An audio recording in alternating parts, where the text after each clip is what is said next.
Next problem, a sphere having a diameter of 30 cm is cut into two segments. The altitude of the first segment is 6 cm. What is the ratio of the second segment? So, that of the first. Okay, so isulat nyo muna yung mga choices. Ito. Okay, sulat nyo na lang.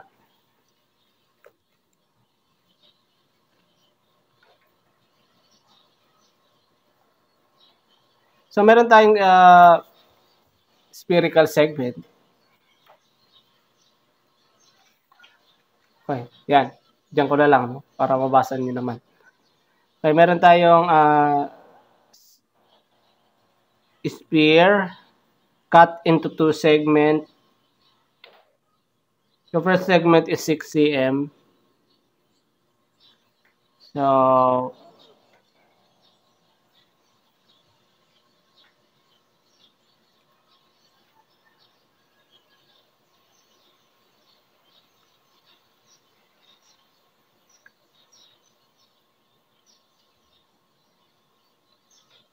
the first segment is 6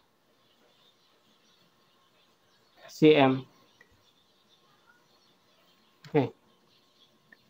So, ito yung first segment. Okay.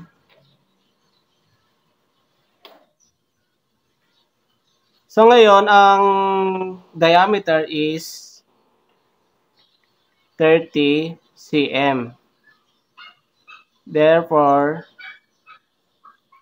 the radius is equal to 15 cm. So, i-divide mo lang by 2.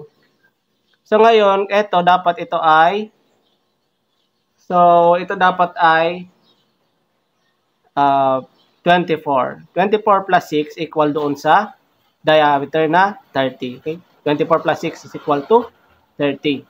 So, ito yung per segment. Ang pinapahanap is the ratio of the second segment, that of the first. So, mapapansin nyo, ito. So, ito is area 2 ng segment. Ito naman is area 1.